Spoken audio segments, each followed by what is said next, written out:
I recently made a video on why I think that Toedscruel goes really well into some of the meta-defining Pokemon in Regulation D.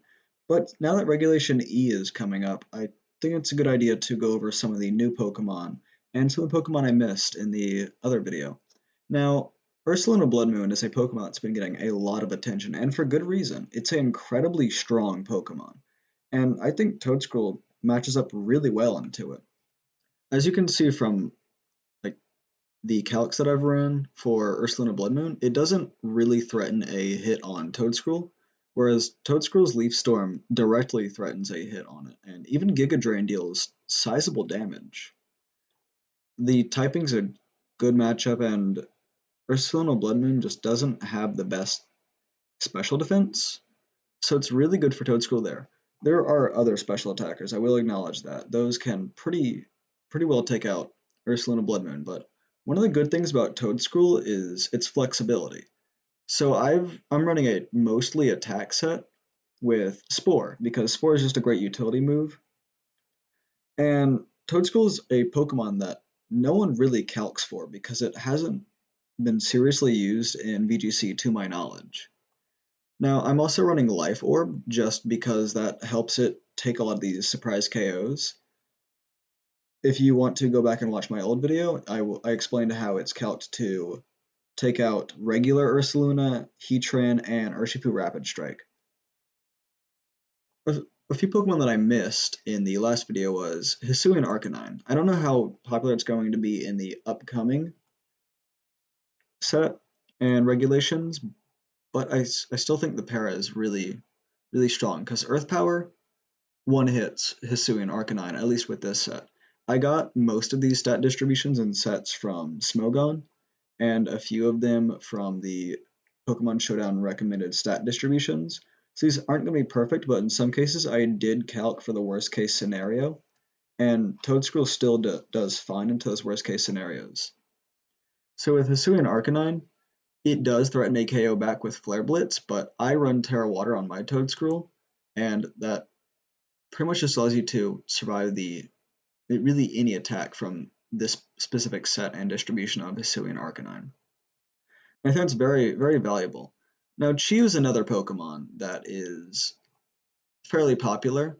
This one is Choice Specs. I know there's a Nasty Plot variant, and it does threaten KOs on Toedscruel. Again, Tera does get you out of that KO range.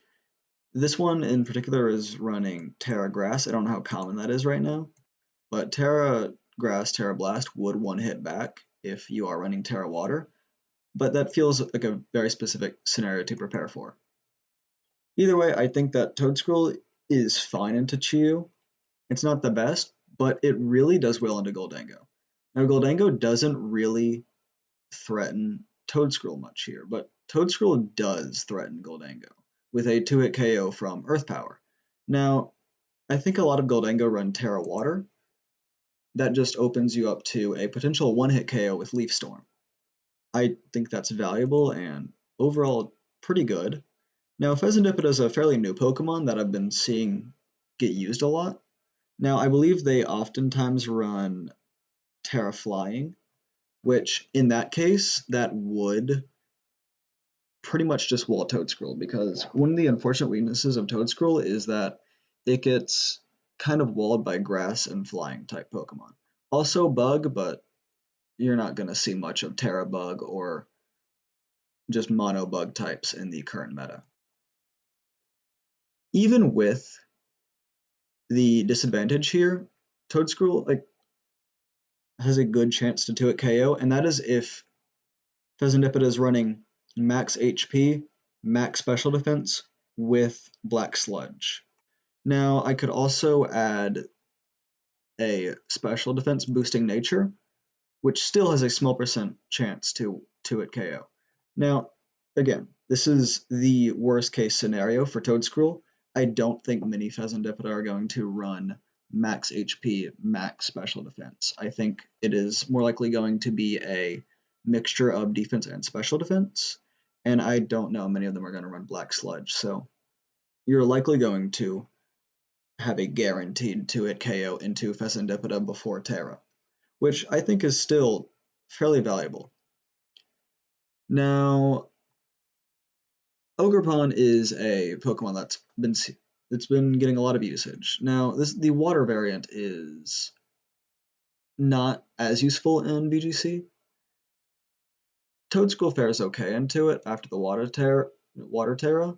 The special defense boost does lower Toedscruel's effectiveness, but the type advantage of Leaf Storm and Giga Drain are noticeable.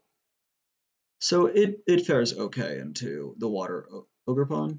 I think, yeah, one of the annoying things with running Tera Water into the Ogerpons is a lot of them run Horn Leech, which is not a easy move to deal with. Now you can always solve this by running a different Tera. Let's say, for example, you want to do a Tera Poison. That would help you out really well in scenarios like this. Now, personally, I run Tera Water just because it allows you to survive a hit. It actually allows you to survive the signature move of Urshifu. I forgot the name suddenly. Surging Strikes, yeah, it allows you to survive Surging Strikes with the stat distribution with Tera Water. And it also helps with regular Ursaluna. I think it's just really useful on Toedscruel. Again, you can run whatever Tera you want if you think that works better. Now, the Fire type is a bit harder to deal with and is also a bit more popular right now, but in the right scenario, it can do really well. Now, Ivy Cuddledge does one-hit Toedscruel here, but you can always Tera out of that, which does then put you in range of Horn Leech. Now, if you play your Tera smart, you can bait the Ivy Cuddledge, survive, and then you can threaten back the one-hit KO with Earth Power. Even when it's not Terrid, you have a decent chance of 2-hit KO. So if you bait a attack from Ivy Cuddledge while you Tera, you can then have a decent chance to hit back with another attack before they Horn Leech. Unfortunately, Ogerpon's a very, very fast Pokemon. It will usually outspeed Toedscruel. Now, it's not something that's very easy to deal with. There's definitely ways to play around it, but it is a very, very sizable challenge. I think it's just something worth considering that Toedscruel does have some good matchups into this new meta, and I think it's got some great potential. It just needs a good player to take advantage of that. I am not that good player. I'm not great at VGC. I've been trying to improve. But Toedscruel works very, very well for me. And I'm really hoping that this video inspires one of you to do something with Toedscruel. That should be it for today. I want to give a big thanks to Shaman from the Mindsy Discord for helping me with the stat distributions and calcs for Toedscruel. That was entirely them, so full credit to them for that one. And thank you for watching this. If you want to go watch my previous part where I went over Urshifu Rapid Strike, Heatran, and Ursaluna, and how they pair really well against Toedscruel, I'll leave that in the description. If you want to watch the video where I beat the entire game of Pokemon Scarlet with a single Wiglet, I will also be leaving that one in the description. I'll also leave the set and import on Pokemon Showdown for my Toedscruel, in case you want to try it out for yourself. Now, thank you all for watching, and I hope you have a nice day.